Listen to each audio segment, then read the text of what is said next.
The story begins in a Siberian prison where many German soldiers were lined up. After World War II ended, Russia had captured numerous German soldiers and forced them to work day and night in coal mines. Although the prison security was weak, no one dared to escape because the entire area was surrounded by endless snow, and the nearest human settlement was 14,000 kilometers away. Even if someone escaped, they would surely die in the freezing Siberian cold.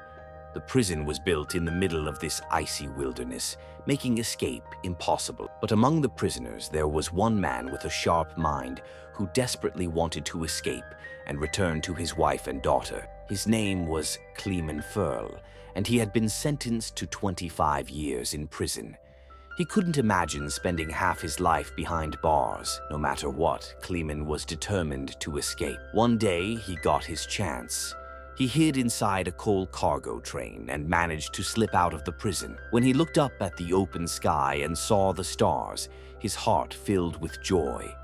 But only for a short while. The train was soon stopped, and when Klemen looked outside, a Russian soldier was standing in front of him with a gun. Unlucky Klemen was caught and punished by being locked in an open-air cell. The cold was unbearable, and the rain at night made his condition worse. He was kept there not for hours, but for 2 whole days. After 2 days, the prison warden came, took him out of the cell, and surprisingly didn't torture him. The warden simply said, "Your friends are waiting for you." When Klemen met the other prisoners, they were waiting with sticks and rods in their hands. They were furious because, due to his escape attempt, they had been deprived of food for 2 days. Klemen now understood what the warden meant. The prisoners attacked him brutally, leaving him badly injured and sending him to the prison hospital. The doctor there was also a German prisoner. When Klemen regained consciousness, he told the doctor he wanted to try escaping again and needed his help. The doctor was stunned by Klemen's courage. He told Klemen that escaping alive was impossible, and even if he did, the deadly cold outside would kill him. But then he revealed a harsh truth. If you don't escape, you'll still die. The carbon in the coal mines will slowly poison you and cause cancer. So the doctor encouraged Klemen to make one last attempt. He gave him his warm clothes, boots, and necessary supplies, and explained that Russian soldiers often hid food near railway tracks. He even handed Klemen a gun for protection. The doctor had gathered all these things earlier because he too had planned to escape. But a week before, he discovered he had cancer and only a month to live. Before Klemen left, the doctor gave him a lunchbox and said, "If you survive, please deliver this to my family and tell them I'm gone." That night, Klemen escaped again, this time on foot instead of by train. He walked all night, fearing that Russian soldiers might capture him. When the warden learned of his escape, he rushed to question the doctor. But before he arrived, the doctor had taken his own life, knowing the warden would torture him. Soldiers were sent out to find Klemen and bring him back alive, but after days of searching, no trace was found. Snowfall had started, covering Klemen's tracks. Everyone assumed he had frozen to death, but the warden refused to believe it, knowing Klemen's strength and willpower. Meanwhile, Klemen continued trudging through the snowstorm. After 9 days, he heard dogs barking. When he turned, he saw a sled coming toward him. Before he could react, the sled passed by, and then he woke up. It was just a dream. He had been walking for 9 days without rest, and now his food was gone. Exhaustion and hunger made it nearly impossible to move, but he kept going. Eventually, his body gave up, and he fainted. When he awoke, he heard strange sounds and saw a seal nearby. His eyes lit up. He aimed his gun, but his trembling hands missed the shot, and the seal fled. Desperate not to lose this one chance at survival, Klemen chased it.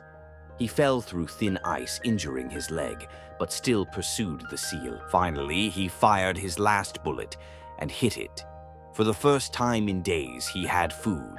He cooked and ate, regained some strength, and continued his journey. He was completely alone, surrounded by nothing but endless snow.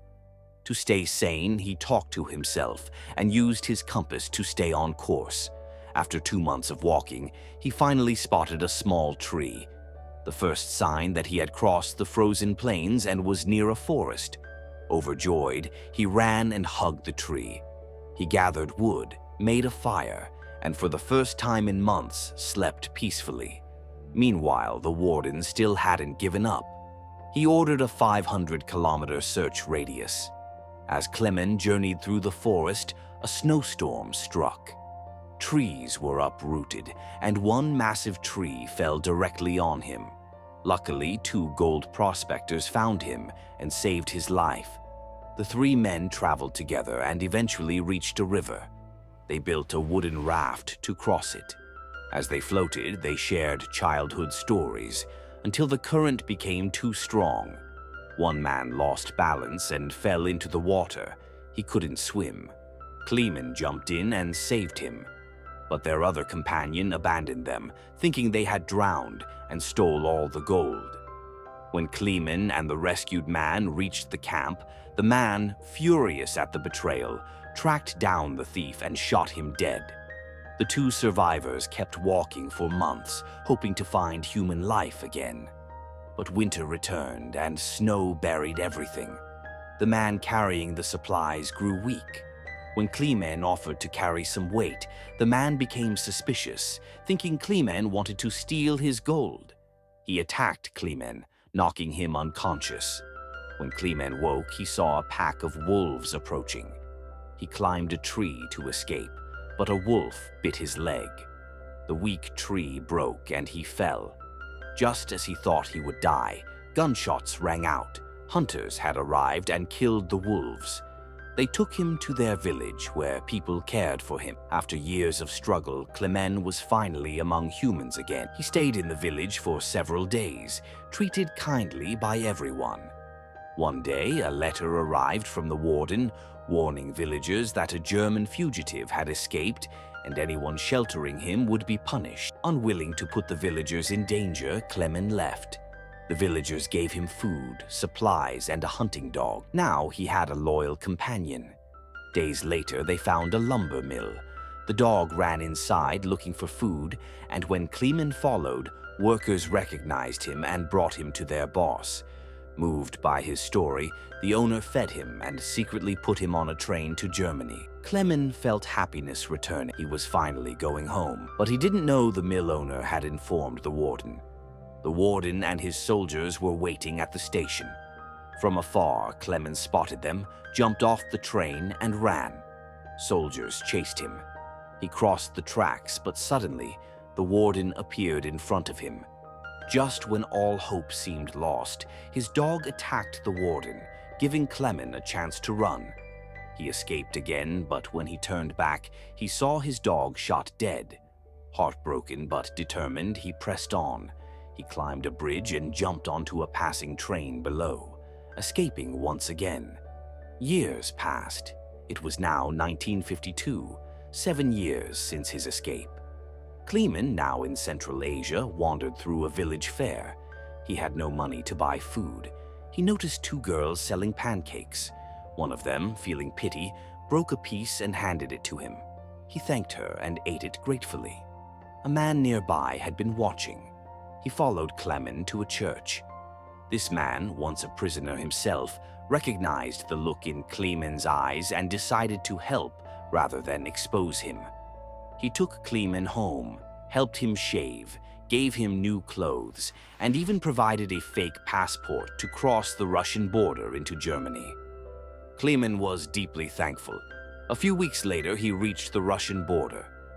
Nervous, he handed his passport to a guard, but luck was on his side. The soldier let him pass. As Clemen stepped onto the bridge leading to Germany, he smiled. But halfway across, a blinding light flashed in his eyes. When he looked up, he saw the warden standing before him.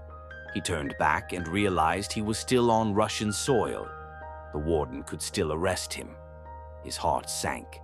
But then the warden stepped aside and let him pass. Moved by Clemen's courage and will to survive, he said this was a battle between 2 soldiers, you and me, and you've won. Go, live your life. Clement finally crossed the border into Germany. He reached his home and saw his wife and daughter. As they left for church, he followed them inside. His daughter turned around and instantly recognized him.